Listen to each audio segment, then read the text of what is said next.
Hi, everyone, and welcome to episode 274 of our Tick Bootcamp podcast. The title of today's interview is Healing Rod, an interview with Hilary Jane. My name is Matt Sabatello. My name is Richard Johannesson. We guarantee you're going to learn something today that you've never before heard on the Tick Bootcamp podcast. Hilary was very vulnerable, raw, and open with us and shared all the things she's done to get to where she is today with her health. You're going to hear some really cool modern ways to help yourself heal from Lyme disease, but you're also going to learn things like ancient Egyptian healing modalities that she's investigated, researched, and implemented in her own healing journey that have brought her great success. This healing modality is science-backed, non-invasive, and extremely affordable. We're really excited to introduce Hilary Jane. Hello, Hilary Jane, and welcome to the Tick Bootcamp podcast. Hi, thank you for having me.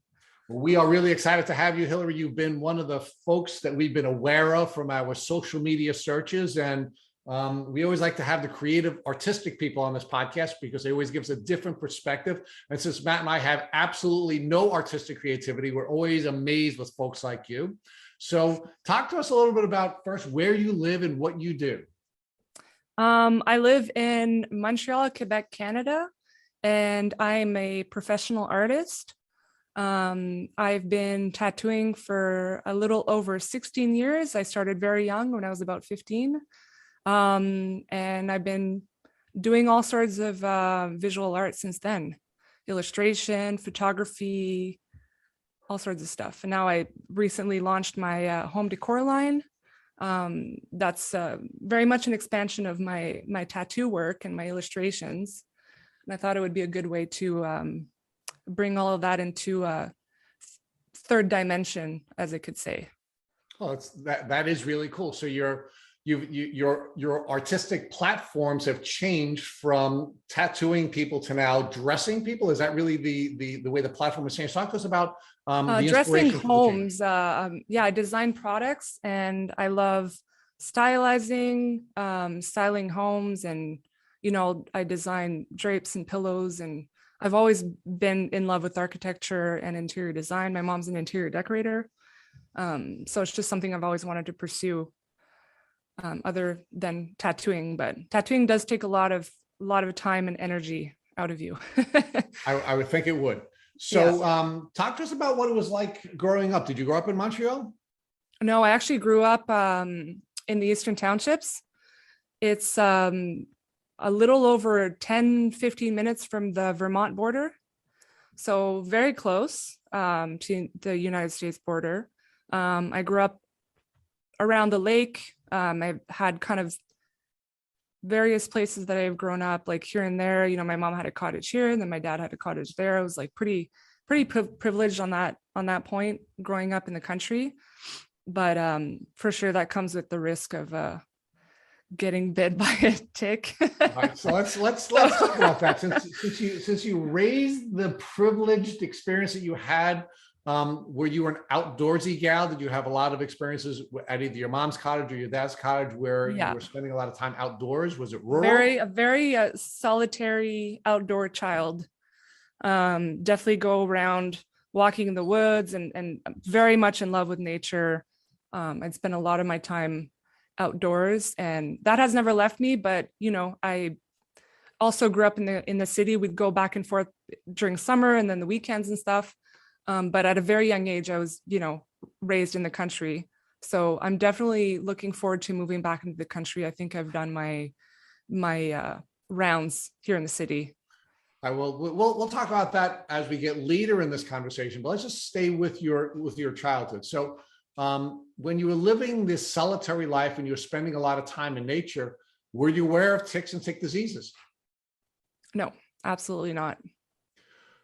So at no point during your childhood, either because of the way your parents were educating you or the way you were being educated in the educational system in Canada, did you ever become aware of the threat of ticks and the diseases that you could ultimately suffer from in the event that you were bitten by a tick? No, it was not a thing here, and it's starting to become a thing.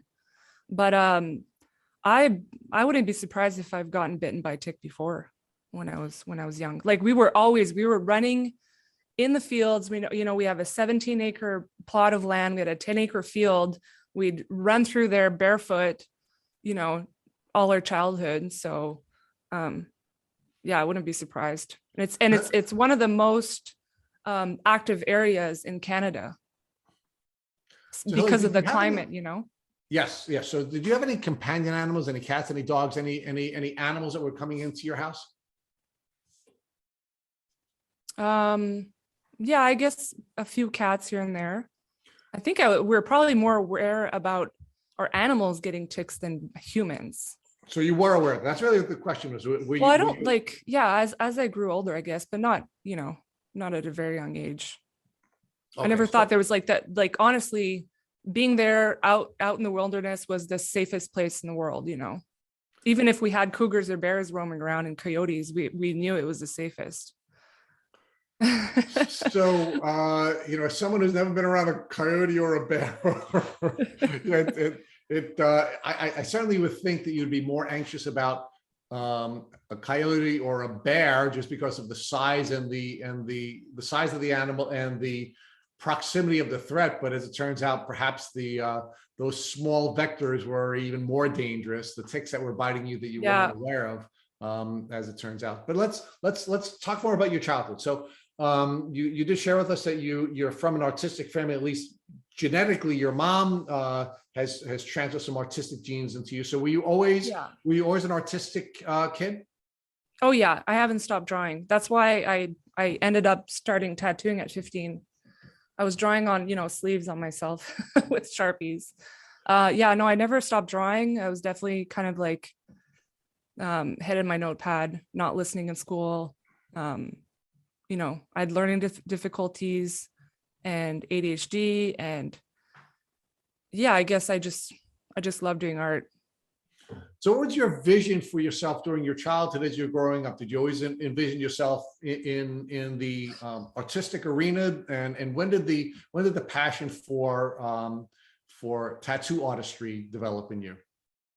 Well, when I was very young, I was very much I love space and sci-fi and like all that space alien stuff. So I was very much into astronomy, and we had a great view of the stars when I was a kid. So I would spend a lot of times just sitting out in the field and looking at the stars. But then I realized that you need to know math. And I was like, okay, that's not going to happen. I'm awful at math.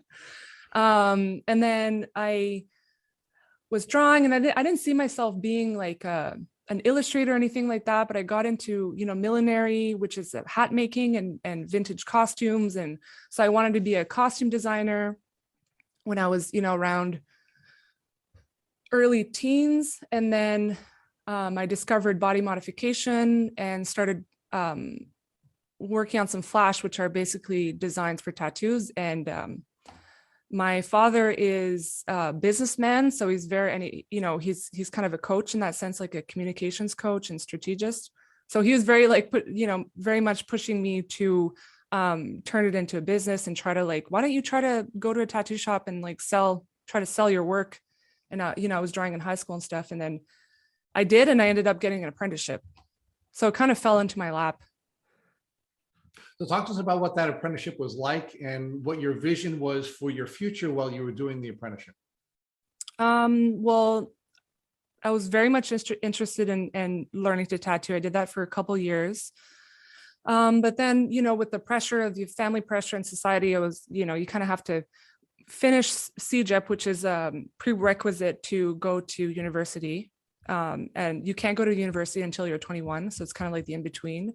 So I went into that, did photography, did visual arts. I dropped out both programs, and I was like, I just want to tattoo. Like, I don't want to work for anyone else. I want to be a freelancer. I can't do the costume design stuff because it's going to take so many years to get to the point where I'm able to be a director, like a creative director. So I was like, well, I'll draw costumes if I need to, So, through that, I've developed my style drawing women and with like cool costumes and stuff. So yeah, that's what I dropped out of CEGEP, and then I just went back into tattooing. So for how long did you develop your tattoo skills, and where did that ultimately take you?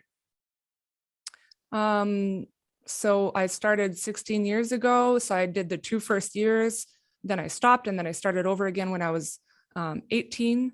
And it was very promising for me. I mean, I went through all sorts of styles trying to find my style. On the side, I was drawing illustrations that did not reflect at all the type of tattooing that I did. And then I started like kind of respecting my boundaries in that sense and be like, you know what, why am I not allowing myself to tattoo what I am drawing? Like, I don't feel like doing this, black and gray realism anymore or whatever style.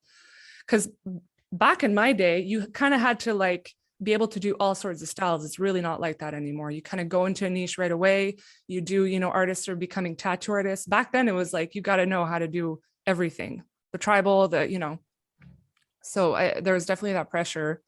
And then when I started to do my style of work with the tattooing, that's when it really took off. And yeah, now I'm at, 100,000 followers on Instagram. I'm known worldwide, internationally, around Canada and the United States. I'm pretty well known, and I have a lot of clients come in from, Los Angeles and Texas and all around Canada. And I've done a bunch of guest spots over the past 10 years. It's allowed me to travel to Norway, Sweden, Denmark, Hawaii, Belgium, Phoenix, Arizona, all sorts of places. So it's definitely been a really crazy journey. Sounds like it's been now I'm close to retirement now. Sounds like it's been a cool run. Yeah. So Hilary, talk to us about when your symptoms first started to surface, the symptoms you now know to be your Lyme disease symptoms.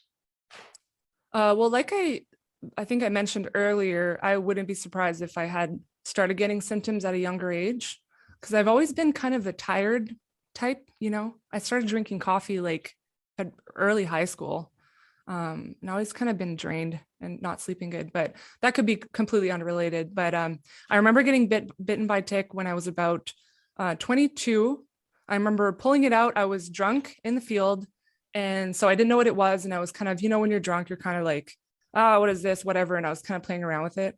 Turns out it was a tick bite, and I still hadn't registered that until quite some time after, years later.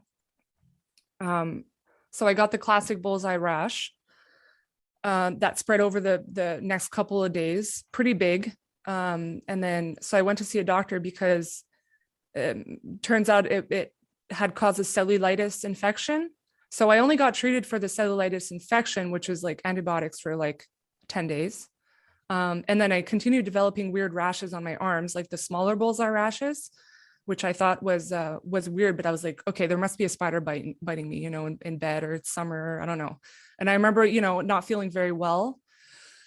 Maybe I had flu-like symptoms. It's hard to remember. It's been quite a while ago. So fast forward to all the years leading up to that, my cognitive functions started going down, and I was just kind of started laughing about it, being like, oh, I probably have Lyme disease, because it was some of my friends were talking about that, being like, yeah, there's this thing, that you can get. And so I was kind of aware of it. And I remember when it initially happened, I remember looking it up. If you have a rash, does it mean Lyme disease? And it was all, the answers were yes, but I wasn't registering that was a symptom of Lyme disease. And I was just kind of brushing it off. So I'm definitely partly at fault for that, but the medical system was completely useless in this catching it at early stages, So Hilary, let's build this out a little bit. So you're in your early 20s. You're beginning to develop as an artist. You're beginning to develop your own style. How are the symptoms that you're developing after this tick bite in your early 20s impacting your health? What was your energy level like, and how is that impacting your ability to develop your skills? So I think with this perspective, I have to realize that I have a certain type of personality where I'm an extremely hard worker. I'm a workaholic. And I mean, there's good and bad sides to that. I'll talk about that later. It eventually led to a burnout. So for me to start feeling tired and whatnot, I probably didn't even care or notice because I was out partying and traveling and doing all this stuff and just kind of burning myself out because of what do you call it? It's just trauma drive, because I've been through some trauma in my childhood, and it's this drive to just keep it up, and you have a kind of a very supernatural strength kind of coming through you, and you're just kind of like driving yourself. So it's hard for me to ever feel normal with that and being like, oh, suddenly I'm really tired. I was just kind of pushing it through because my nervous system was so jacked up on like adrenaline that it was hard for me to notice. Okay, so let's. Yeah. So the time between your tick bite when you were 21 and 22 and the time that you ultimately were diagnosed with Lyme disease is you were 30 years old. So there's about a 8 or 9 year window between when you had the tick bite that you believe ultimately triggered the Lyme disease, the chronic Lyme disease, and your diagnosis. So you said that right after the tick bite, you had a classic bullseye rash, and you did some research, and it kept coming back, or at least it was coming back to you, that you possibly had Lyme disease. Talk to us about, you said it wasn't registering. What does that mean? When you were Googling it, the Lyme disease just didn't speak to you, or you just didn't see a connection between the information that you were receiving about the rash and the rashes that you had on your body? Yeah, I wasn't registering that was a symptom of it. I was kind of like, because it's, I was like, well, maybe, or like, and also going to see that doctor that treated me for something completely different. That was kind of like, okay, well, I guess I'll trust him with what he's saying, And then over the years, I was kind of like, oh, I kept having these hunches, my intuition was like, oh, maybe I do have Lyme disease, And then it kind of sat myself down, and I was like, okay, something's up, like for real. Cause my energy kept going down over the years, and especially my memory and like word loss and word finding. And then I started developing more and more symptoms over the years. I think my case is very mild compared to what a lot of people have. So I've been lucky in that sense, but yeah, mostly with the memory thing. I was like, this is weird. Like, I should be getting sharper with age, So Hilary, when you had the suspicion at the beginning that you might have Lyme disease, did you discuss Lyme with the doctor who was treating you from the cellulitis? No, I think I'd look that up after. Now, during this 9 year window between the tick bite and the diagnosis, did you see any other doctors for the symptoms that were developing?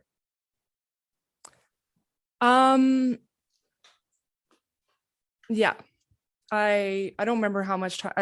Like I said, memory's bad, so I don't remember the exact timeline. But a few years ago, I had tried to go get a blood test done, and so far I've gotten 2 blood tests done that came back negative. But we only have like 1 test in Quebec, which is absolutely ridiculous. And like there's 50% chance that it's not even accurate. So it was kind of like I kept doubting myself, and then things kept getting worse. And so then I was like, a couple years ago, I was like, I'm going to go see a naturopath that's specialized in this. Okay.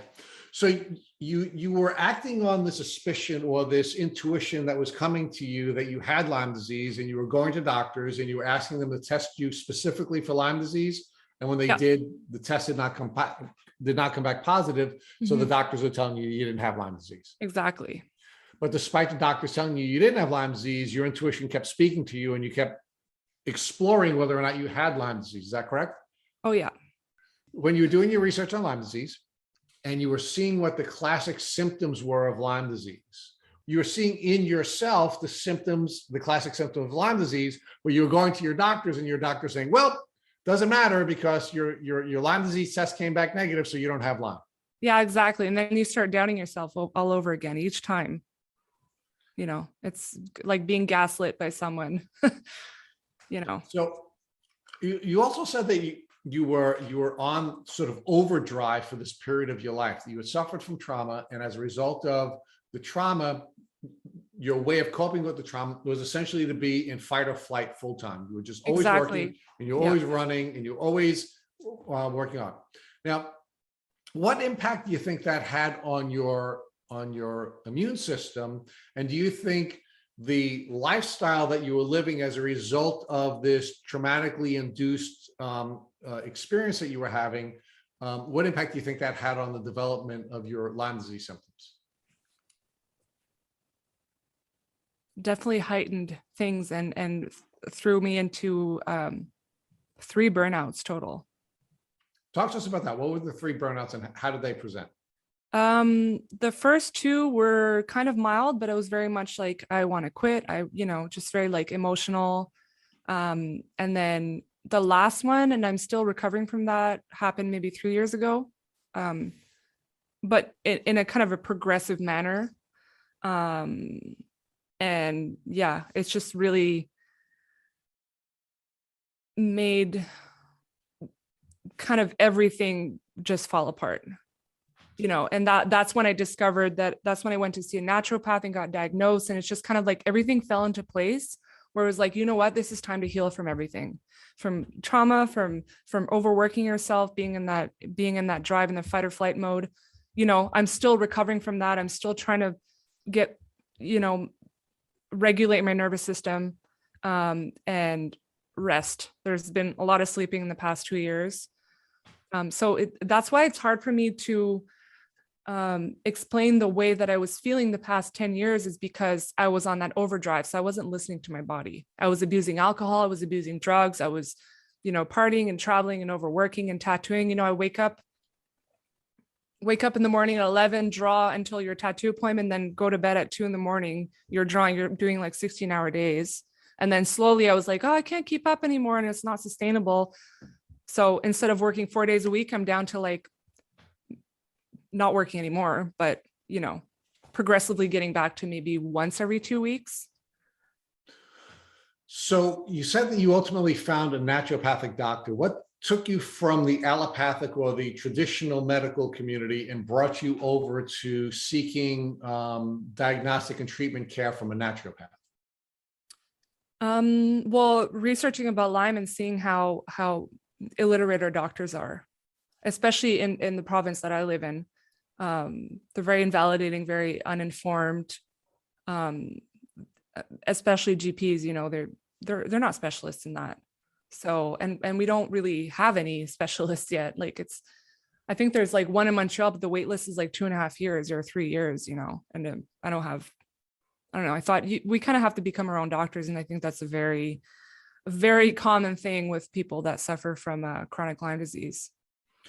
So how did you select the naturopath that you did select?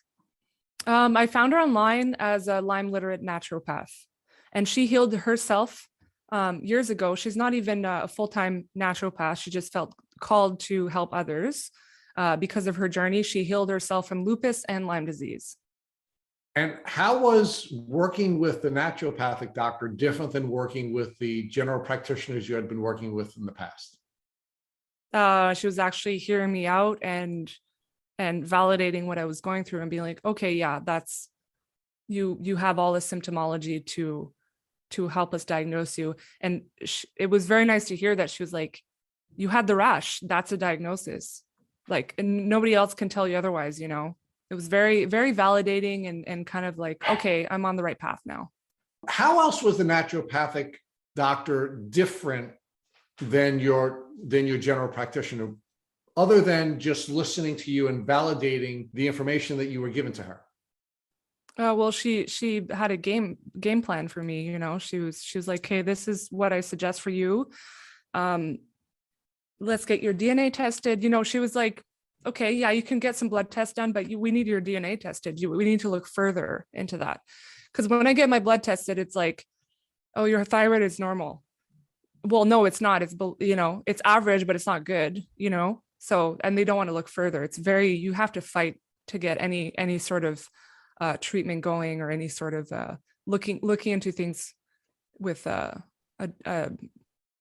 just looking into things more. Okay, so let's talk about the DNA testing you did. What type of DNA testing did you do, and how did that help you and your doctor to develop your treatment plan to help you overcome the challenges with Lyme disease?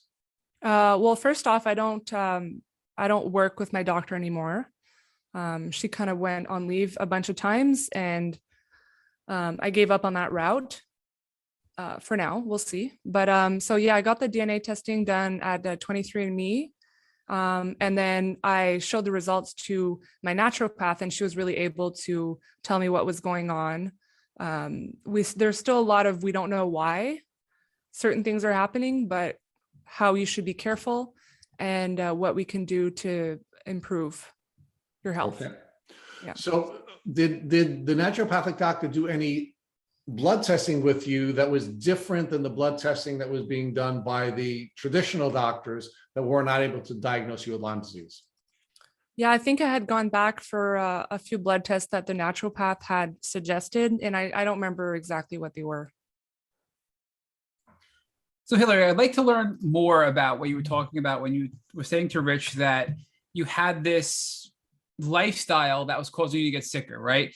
That you were stuck in overdrive, that you were using things like alcohol and drugs and lifestyle changes to adapt to sort of dull the symptoms you were experiencing, right? Mm-hmm. I mean, looking back, did you realize how sick you were, or were you masking all of your symptoms with lifestyle changes and just not ignoring it and taking, these Band-Aid type solutions to your problems? I'm definitely ignoring it, just staying busy. But yeah, I was the same year that I got diagnosed with Lyme disease, I got diagnosed with borderline personality disorder, which is kind of like, I guess, not a precursor, but what happens when you have a developmental trauma. And a lot of my symptoms started getting worse. That's something that I could look back on and be like, okay, I think the Lyme might have made this worse, the mood swings and the irritability and the very you feel like your nerves are exposed all the time.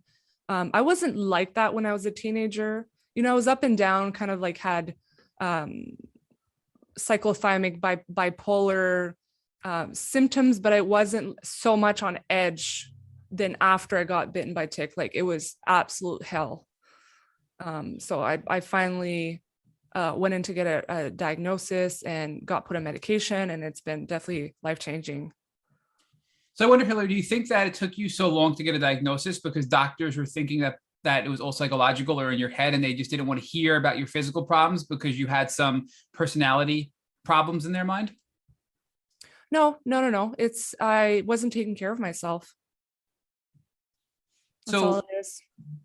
But I want to talk more about this because so many people in this community are suffering from, whether it's bipolar, borderline personality disorders, emotional misdiagnoses, or we'll call them co-diagnoses, and their Lyme gets overlooked because of it.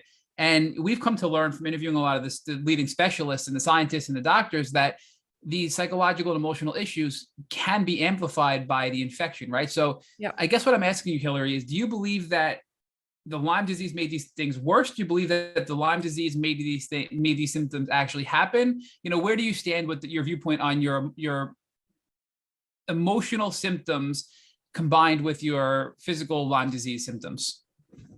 I think I would still have everything, but definitely more heightened because of the Lyme.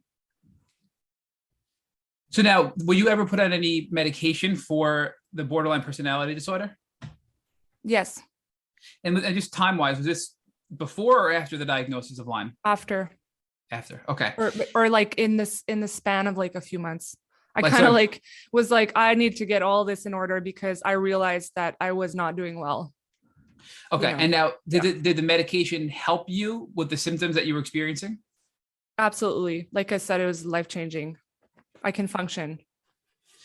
Now, were you treating Lyme at that time as well? So I guess where I'm going with this is, do you think it was a combination of the Lyme treatment and then the treatment for the borderline personality disorder? Or do you really think it was just the treatment specifically for the borderline personality disorder was really what you needed to help yourself get reset and get kind of to a state of homeostasis? Yeah, definitely. the treatment that I started getting at the beginning of my journey for Lyme was not good. It wasn't helpful, not good, but it wasn't helpful for me personally. Because I was doing a lot of naturopathy, but I have malabsorption issues. So it's like, I'm like taking these things that are, basically not being absorbed in my body.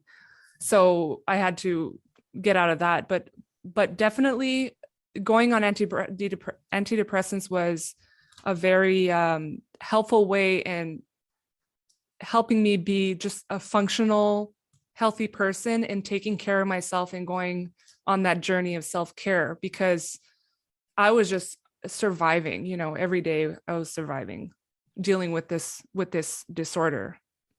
So what I'm trying to do here, Hilary, is find patterns, right? Because so many of us have different experiences with Lyme, but there are some patterns. And I think what I'm seeing in your case is that you had some issues going on when you were younger, but you were managing them, or maybe your whole life. But then you got bit by a tick. It amplified that borderline personality disorder, and you were so much more susceptible to Lyme disease because of your personality disorder. Do you think that's true? Do you think that you were more vulnerable to Lyme because you were in a state of overdrive, because you had this personality disorder, and because you were in a constant state of fight or flight, not in rest and digest, and your nervous system was haywire, and now you're primed to get really sick from a tick bite? I've never thought about that. So yeah, I don't know. That's an interesting perspective. And I think there's the way that I see sickness and all the struggles that we go through, it never happens alone. There's always a symbiotic relationship within, with good things and bad things, positive things and negative things. I feel like it's always kind of like never one size fits all. There's always a sort of, like a relationship between different things that create this personal issue that you have, that each person has. That's why I think Western medicine, sometimes you get things so wrong, because it has to be way more individualized. And we couldn't agree more. I mean, we're interviewing Dr. Kinderler, who's a famous Lyme doctor. And one of the things he really wants to focus on is the role of Lyme disease either creating or worsening existing psychological and emotional symptoms that people have. And there's a real connection there. That's why I'm kind of focusing on this issue with you so much, because I really believe that can make you vulnerable to get really sick with chronic Lyme disease. And I really believe that can prevent you from getting better, Hilary. And I think as much as I'm so sorry you had to go through this journey, I'm so happy to hear that you were addressing both Lyme disease and your nervous system and emotional state, because together that's the best way to come at this, right? From a holistic approach. And it takes a lot of us a long time to get there. I mean, it's taken me many years to come to the place you were at shortly after your diagnosis, right? So we couldn't agree more about that statement. But let's talk more about your malabsorption issues, right? And I guess before we go there, you get diagnosed, you talk to Rich about the DNA testing, you talk to Rich about the 23andMe being superior to just standard blood testing because you get a better picture of what's going on in your body. But give us an idea of what you found from that 23andMe DNA testing. Because we heard about, I have detox issues, I have the MTHFR gene, I have this mold gene, I have all these things going on. I can't, I have an overabsorption of iron because of a genetic deficiency. What were your results, and what was your personalized outcome from this genetic testing? Well, first off, my naturopath really wanted to see if I had the MTHFR gene, which I don't. But we did come out with a lot of concerning DNA mutations, which I still haven't looked into because right now I don't have a doctor. And we saw that I had methylation issues, and that I had a very high rate of malabsorption issues and methylation. So basically, I can't absorb 50% of what I eat, and I can't detox 50% of what I eat and drink. So I have a very high rate of copper, mercury, and toxic, chemicals and metals in my body. So I can't drink tap water anymore. So here we're building this picture, Hilary, right? So as you said, we're building this picture. It's never just Lyme disease, right? Everything coexists together, whether it's for good or bad. That's what you said to us earlier. So you had these emotional issues that were made worsened by Lyme disease. You were more susceptible because of them. Now you have these genetic things that you were born with that you didn't even know about until you got sick. You can't detox. You're flooded with heavy metals. You can't absorb nutrients. And if you don't have these nutrients, what happens? Your body isn't as strong as it can be. You become compromised. Your cells aren't as strong. Your organs aren't functioning as well. And all of these things together make you more susceptible to chronic Lyme. And then once you get chronic Lyme, it makes it harder for you to recover from chronic Lyme. So you're piecing all these things together, right? So what we're doing here is you're playing detective, Hilary, and you're getting all of this information about you. And the more information that you have, the more informed decisions you can make on your healing journey. So I'm probably getting a little too excited about this, and I'm sorry, but it's pretty interesting to hear how you did this so early. And again, for me, it took so many years, and for so many of us listening, it's taken us so long to get to where you were shortly after your diagnosis. So I do want to focus on what were you using with your naturopath? Because you mentioned it wasn't a successful Lyme protocol, probably because you weren't absorbing a lot of the stuff you were taking, as you noted. But what were you taking with your naturopath before you decided to make a change? Some tree seed tinctures. I forget what they're called, but basically it's like super good for you, because it's like when the seed starts to turn into a tree, like they extract all those those minerals in there, and then they create a tincture with it. And I was on that, and I was on, all the vitamins imaginable, mineral drinks. I'd have to go get my basket in my in my kitchen, and there's like $1,000 worth of supplements and yeah, if I were to follow the protocol that she put me on, it was about 35 pills a day and tinctures. But I have trouble feeding myself, so that was hard to keep up. And she was telling me that I have to stop eating sugar, stop eating gluten, and on top of all of that, take all of this medication. It was hard to manage, for sure. So it was kind of up and down. We've had a similar discussion with Liza Blass, who is another Lyme advocate. She's another fellow podcaster, and she has children with Lyme. So she was telling us that sometimes the expectations put on us are too unrealistic or unpractical. She did this. She spent a period of her life where she did everything they told her to do. And the breaking point for her was when she got this, I think it was charcoal-based toothpaste. And she was doing all this stuff, spending a ton of money and energy, stressed out of her mind, probably making her nervous system go haywire. And she opened up the toothpaste and maggots came out of it. And that was when Hilary, she knew, all right, this is just too much. I need to find that balance of helping my family, living a healthy lifestyle, but not doing something that's impractical for my family. So it sounds like you were at that point where it wasn't practical for you to do what was being recommended, and you knew that it wasn't feasible, right? So is that kind of where you were at this point? Yeah. Yeah. Okay. Yeah. I was like, it's impossible in life to balance everything perfectly. We always have ups and downs of a little bit more balance, a little less balance. You can't have that perfect streamlined, But it sounds like you were, but Hilary, it sounds like you tried this for a little bit. So were you doing these tinctures and just not being able to do the full protocol with the naturopath, or were you putting it off? Where were you at, and how long were you kind of on this back and forth with the naturopath? Yeah, I did that for maybe a year. And I still have the stuff. I mean, I could get back on at least doing a few supplements a day. Like that's, and I talked to her about it, and she's like, yeah, I know it's very overwhelming. And like, I completely understand if you're unable to keep up with it. Like she knows. So at least she was understanding with that, but also like, finding ways to regulate my nervous system so that I wouldn't, like you said earlier, be susceptible to being more fatigued and having more issues come up. So working less, and I have this infrared sauna and taking Epsom salt baths and dry brushing. So it's kind of like this, I'm trying to like balance out all these things that make me feel good versus waking up in the morning and taking those 35 pills a day when I'm hardly eating because I have malabsorption issues and I don't feel like eating. And like that can't be good for my stomach either.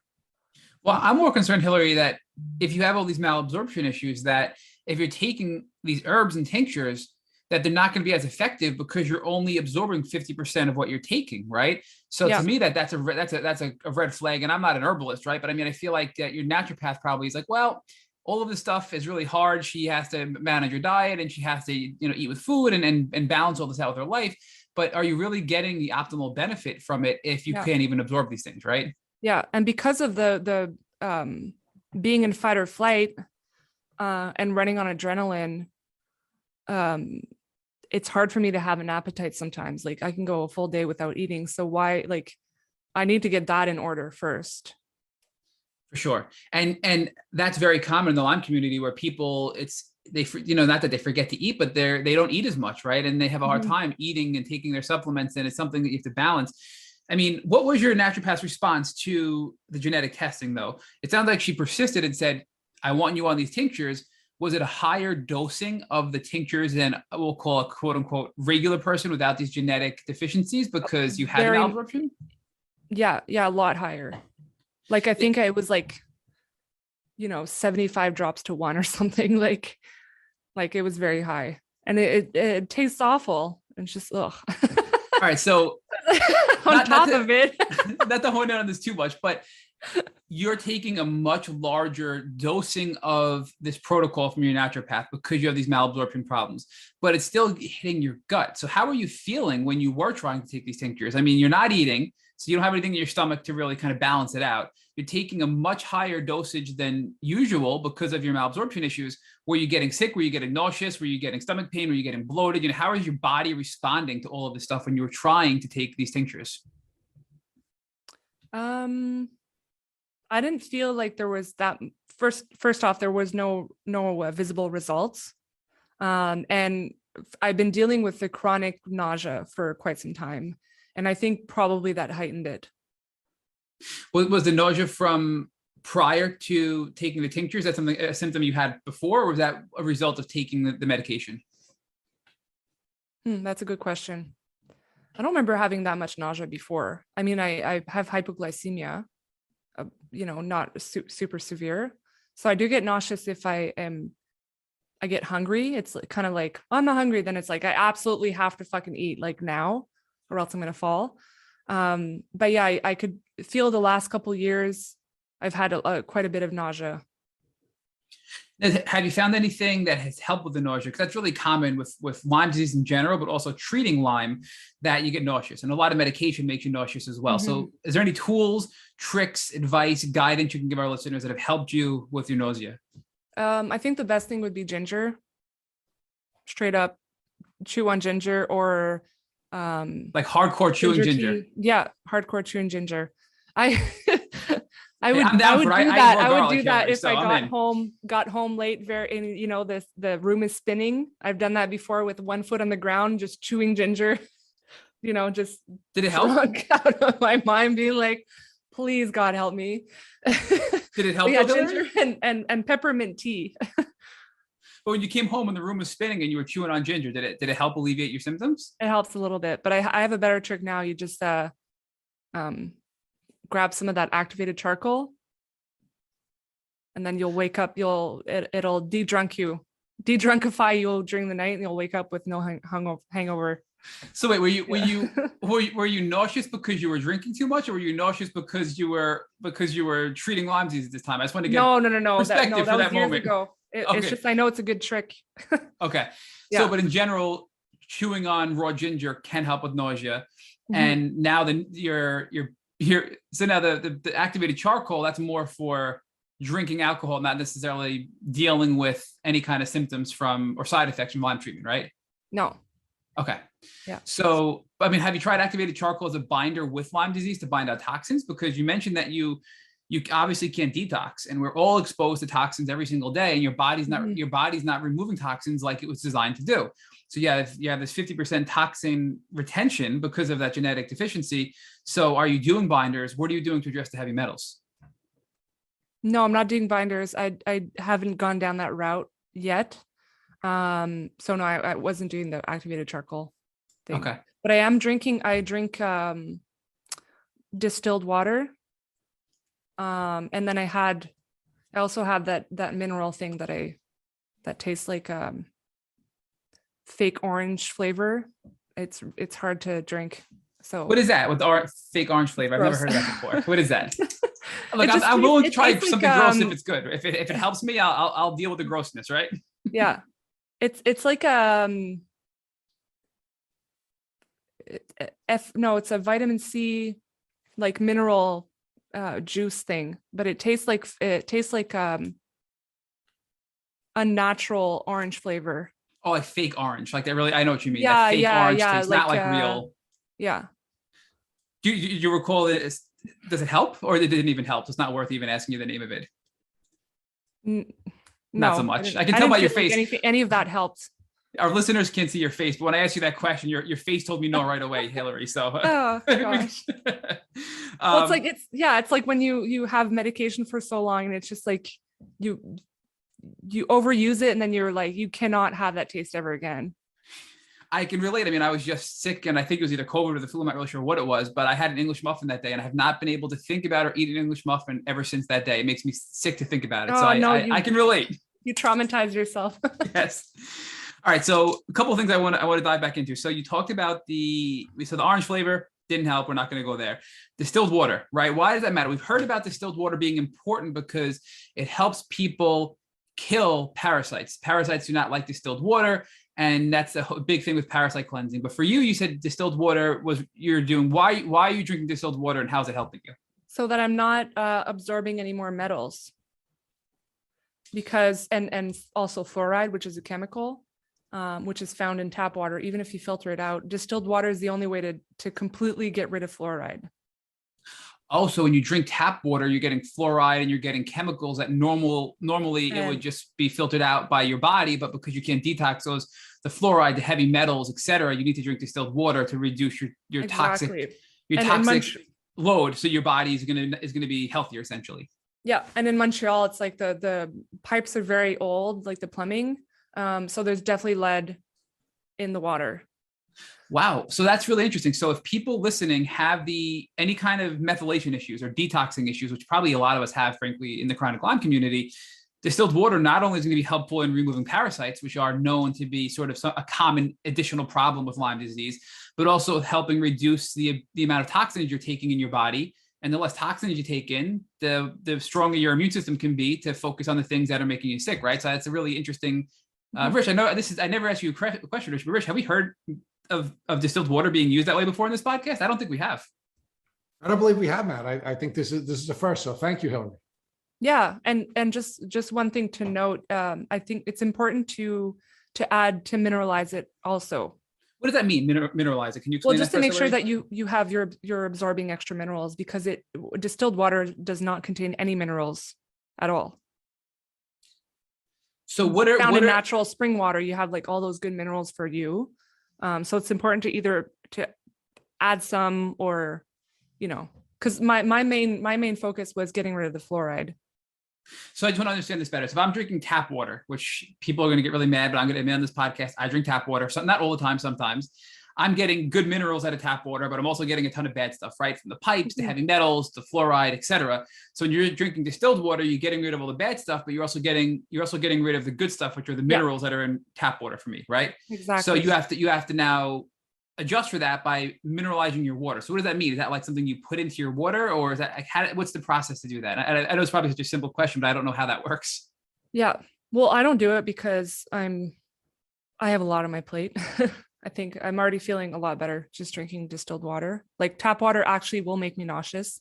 But yeah, I think you can just add it with, like, you can get pouches, some like, yeah, I'm not sure exactly, but so I've seen people on social media mineralize it, and you can have that extra, like a mineral medicine, that you drink or you put in your water.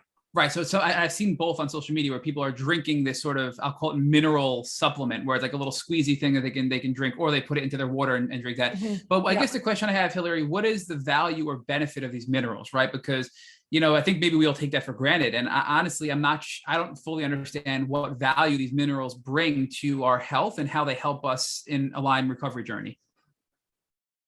Well, just our body needs, I think it's, there's like 102 essential minerals that we need in our body. And I recently read that you can get all, like 97 of those minerals through seaweed moss, sea moss, that I'd love to try that for sure. When you say seaweed moss, do you mean actual like moss from like the ocean? Like that's what I'm thinking of. Like, yeah, moss, it's like harvested moss, and they turn it into you can turn it into a gel, and you drink that, and it really gives you all the minerals that your body needs to function optimally. My goodness, talk about being nauseous. Just thinking about being in the beach or at a dock and seeing, I guess you'll try anything to feel better. But I mean, you've never tried it, you said? I'm curious. No, I haven't tried it. I just saw that recently, the past couple months, and I've been interested in trying.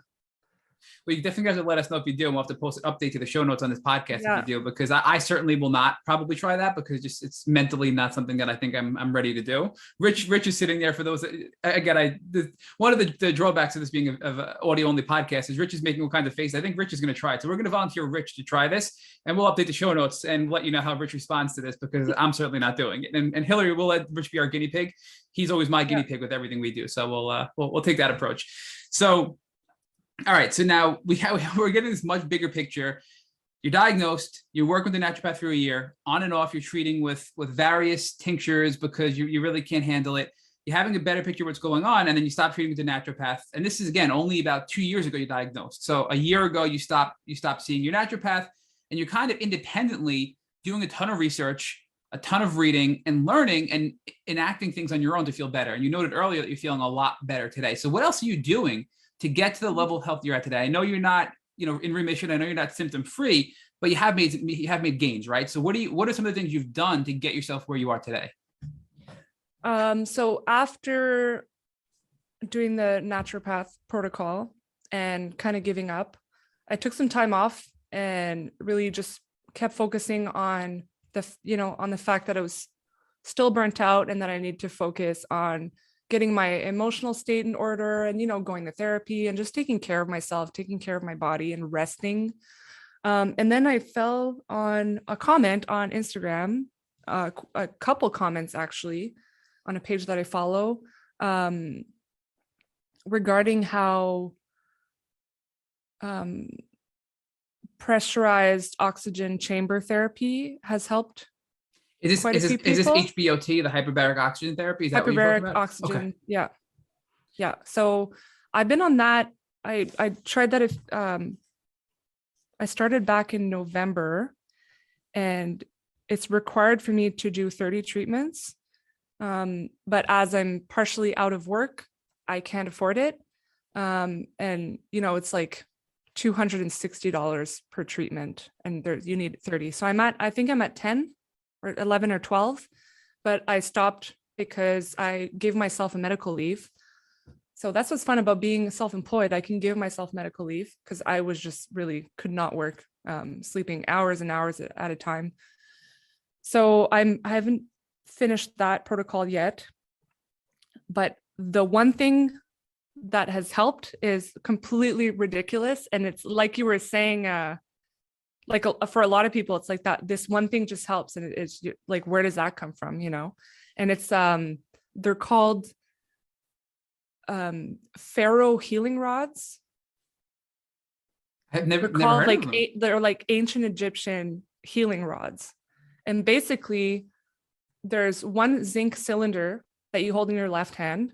Another cylinder is made of copper, and they're filled with quartz crystals. And you hold one in your left hand, one in your right hand, and it creates an electrical current through your body, and it completely opens up the flow of the chi energy. So it works the same way that acupuncture would without the kind of invasion.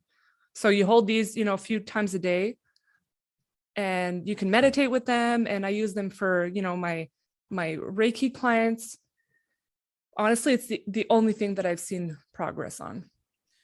That's fascinating. So walk us through a little bit. I know this is hard to do, but so what does that do to your body? I know energy healing is really powerful, and I understand that, but when you're holding these rods and it's circulating, this through your body, what is it doing? Is it strengthening your immune system? Is it allowing your blood to flow better? Is it, what is it actually doing to your body to help your body heal? That's the real question I have about this type of stuff, because there's so many great alternative healing modalities out there. But to be really blunt about this, Hilary, before I got sick, if you told me that, I'd be like, oh my goodness, that sounds crazy. And now I'm like, tell me more. I want to learn about this, right? I want to learn how this works. So give us a little more detail about what that's doing to the body to help it heal. Yeah. So I actually have a little window set up here that I found some information. So I'm just going to read. Sure. So Egyptian healing rods used by pharaohs of ancient Egypt, scientific evidence from energy medicine leader. That phrase does not make any sense. What? Gotta love the internet, right? Ancient Egyptian healing tool that Russian scientific research suggests will help individuals or clients to boost their life force energy, moving more quickly towards wellness. They were used by the pharaohs of ancient Egypt and recreated by Russian scientists. So this is backed by science. You can actually measure the amount of electricity that you're producing while holding these. So it's very much like Chinese medicine with the life force energy, and our bodies are kind of like electrically wired with our meridians. And when you're using acupuncture, you can unblock certain areas and have that life force energy flow through you. And when you have a strong life force energy, that's the healthier you are. And I find it fascinating that you can actually measure this because it's quantifiable at that point, right? Yeah, so there's science backing it. It's quantifiable. So for the doubters that are listening, or the doubters that are out there thinking, what, you can actually, there's science to back this, and you can actually measure how this is working, right? And again, I think it's cool because Rich and I both have benefited greatly from ancient Chinese medicine through using herbal protocols, and you're benefiting from ancient Egyptian medicine. So it's just really neat to see how a lot of us in the chronic illness community are using medical modalities that were around, forever ago to now heal in modern days, right? So I think it's really cool that you found. How did you find it? You said, tell us again how you found this, because we've never heard of this on the Tick Bootcamp podcast. I'm on like the spiritual talk, as they call it, like the spiritual TikTok.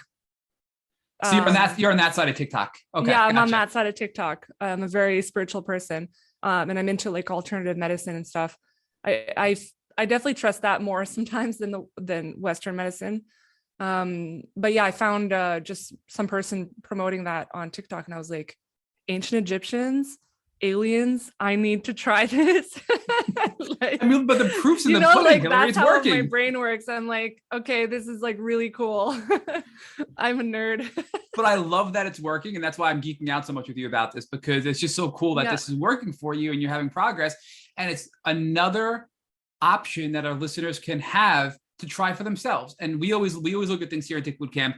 What is the cost and what is the risk? And it seems like the cost is extremely minimal and the risk is virtually zero, right? Yeah. So when we're thinking, should I try this? Why not, right? I mean, again, it's science-based, you can measure it, and it's low cost, zero risk, non-invasive. So you just gave us one more thing we can add to our ever-growing list of things to try to help you in your Lyme recovery journey. So you've given us a lot of firsts today, Hilary, and I'm really excited about that, because you are oh my goodness, we've had many, many people in this podcast. You are our 272nd podcast guest, and I've personally learned so much from you already.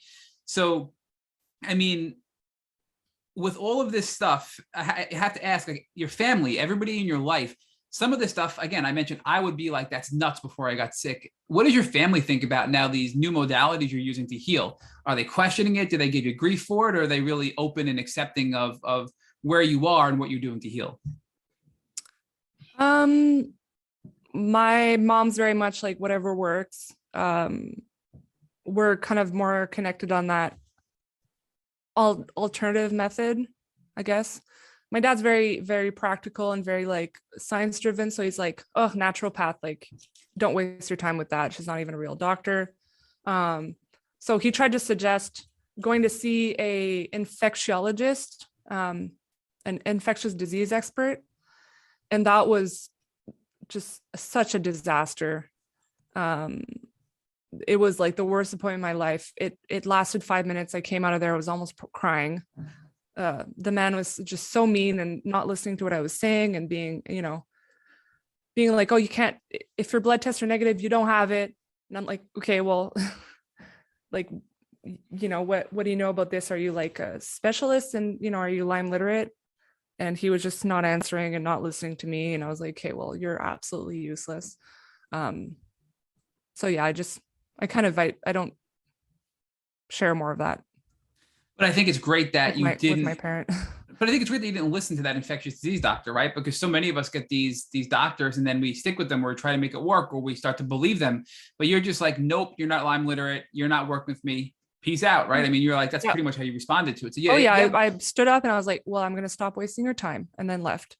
And he was like, too stunned to speak.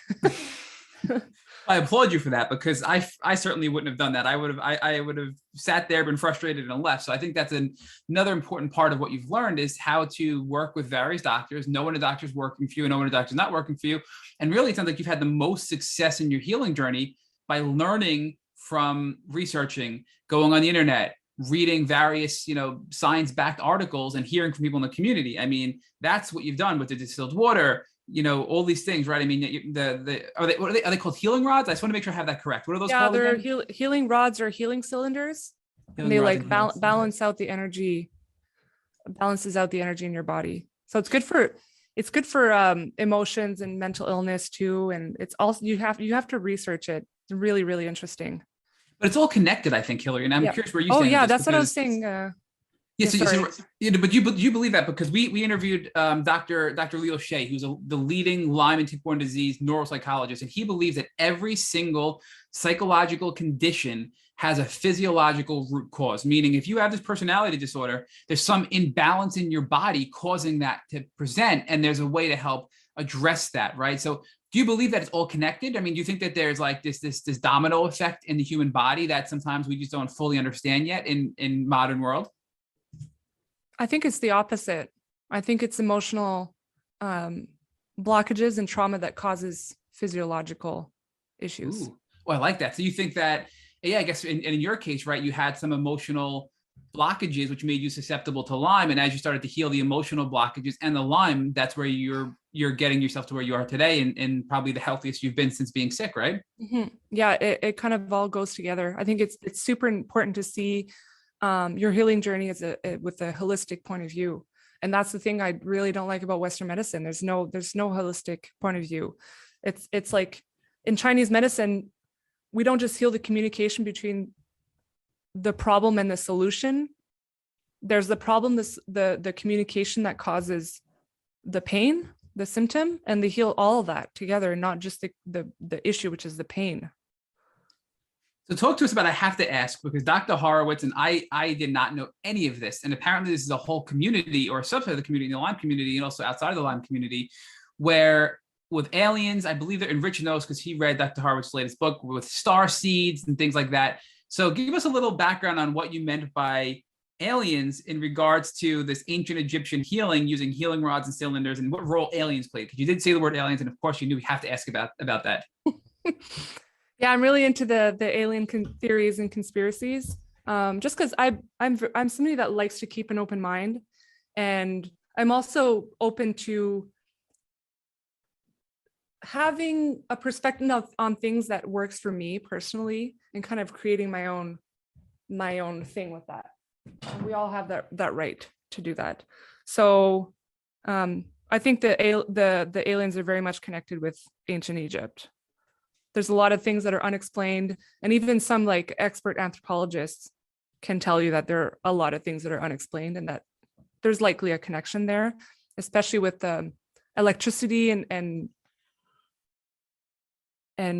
how electricity moves through the body. Like, you see the way they discovered the healing rods is that in the hieroglyphs and in the murals and stuff, you can see the Egyptians holding them. And you can look at all the images, and a lot of the times they're holding those. So researchers went to that, tried to look that up, and found more information about that and tried to recreate them. And it was like, okay, now this is actually measurable. There's a measurable, quantifiable amount of electricity moving through your body when you hold these. Yeah, I mean, we're learning more and more every day. I mean, it's so interesting to think about some of the things that were valuable and helpful back in ancient Egypt that we're using today. And it makes you wonder, right, how they learned those things, and why we're not considering using some of those things today, right? So it's a really interesting thing to think about. So I have to ask, give us an example, Hilary, right? I know you're really focusing on your health and sleeping and keeping yourself calm and focusing on your nervous system and trying to do everything right. Well, I guess the first question I have for you is, give us an idea of where you're at today. What are you doing today that you couldn't do when you're at your worst? And what are your plans for the future now to continue on in your healing journey? I don't need to take naps every day, which is good. I can run multiple errands in a row I can take my shower. I'm not sleeping better. That's another thing. Always had issues with that, but I have so much more energy and I am functional. And it completely boggles my mind. I'm at this point when 2 months ago, I was like, just couldn't do anything. Like I had the spoony theory for everyone, like always had to calculate my socials, always had to calculate every single thing in advance. And I still do that because I need to be weary of, I still have bad days and I need to be smart about it because I am recovering from a burnout. So I don't want to get back into it, but I'm more creative now and I'm able to, draw all day and just be more normal than I have been in years. And I've been using those rods for like 3 weeks now. So you've only been using the rods for 3 weeks, but yet you started to make improvement even before right away. Right away. So, but you had progress before the 3 weeks. So what else were you doing, do you think? What else do you attribute to your improvement? Obviously, the healing rods were a big part of it, but what else have you been doing that you think has allowed you to make the progress you've made besides the healing rods? The only physical improvement that I found was only and solely because of the healing rods. Wow. The emotional and, the just being on my healing journey of being more compassionate towards myself and understanding my boundaries and respecting them. That's been going on for a couple of years because this is such a huge teacher moment for me being in this situation. And we can talk more about that, but that's definitely has to do with my purpose in life. But yeah, healing rods, all the way. It's it's the weirdest thing. Like my chi was blocked, So Richard's going to talk to you about your purpose and your transfer and all the cool things you're doing now and what you're being called to do moving forward. But I want to ask you solely related to your physical health. What are your plans for the future? Do you plan on doing anything else besides continuing to use these healing rods? Are you looking to see another Lyme literate doctor? Are you looking to add in some other modalities? Or are you really not sure at this point that, what your plans are regarding your physical health, if any, moving forward? Yeah, I'm not sure right now because I definitely want to, I need to consider finishing the hyperbaric oxygen therapy treatment because I've put in so much already and I need to get to that 30 sessions for it to be complete. But right now I just need a break because it's just, I can't afford it. So let's talk about the beauty of Lyme and sort of build on what you were just talking with Matt about how you discovered your gifts and your purpose through this journey. Well, I'm really grateful that I am able to go through these lessons because this is exactly what I needed to heal from everything at the same time. It's it's part of my purpose in the sense that it was the only way for me to get out of that trauma drive. I was forced to sit down and I was forced to take care of myself because I wouldn't have done it otherwise. And all of that kind of goes together in a spiritual way, in an emotional way, in a mental way, in a physical way. This collaboration and sitting down and resting and healing, it kind of all came together, and it's part of me becoming a healer for other people in whatever way that may present. I started taking up, I'm an energy practitioner. I do Reiki. And I have other gifts and abilities that I want to use, but I need to go through hell to help people get through theirs, go through the trauma, go through the physical illness, go through the chronic illness, go through the mental. I've had a lot of crazy shit happen to me. Having BPD is considered to be the most painful mental disorder to have, emotionally painfully speaking. So I'm grateful that I get to experience that because I want to help other people. So it almost sounds to me like you were trying to outrun Lyme. You were just trying to work as hard as you could and run as hard as you could and fight as hard as you could because you were trying to stay ahead of it. And it wasn't actually until you decided to stop running that you began to heal. Yeah. Well, I mean, I didn't know I had it, but I've always needed to make it in life, that was my main motivation.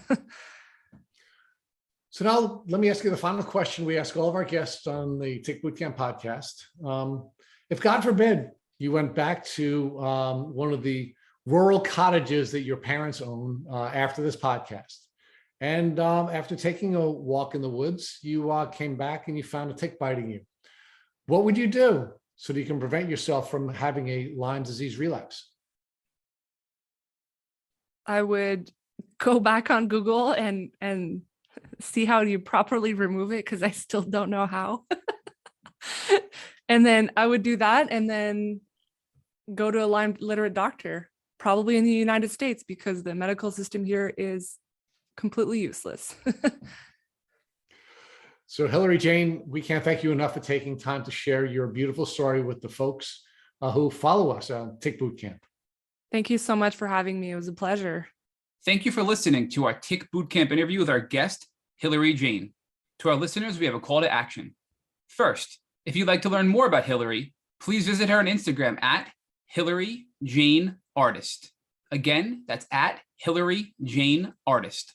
Second, if you've enjoyed this episode of our Tick Bootcamp podcast, please share it with your friends on social media. Third, Tick Bootcamp has created a Tick Bite blueprint that has been inspired by the information that has been shared with us by past podcast guests. We urge you to visit our website at tickbootcamp.com/bite to view our blueprint. Fourth, don't forget to subscribe to this podcast on Apple Podcasts, Google Podcasts, or Spotify to get your automatic episode updates of our Tick Bootcamp podcast. Please take a minute to leave us an honest review on your podcast platform of choice. And finally, if you'd like to search our podcast library of over 250 episodes for specific keywords, subscribe to our email list, or share feedback with us, please visit our website at tickbootcamp.com. Thank you, as always, for listening.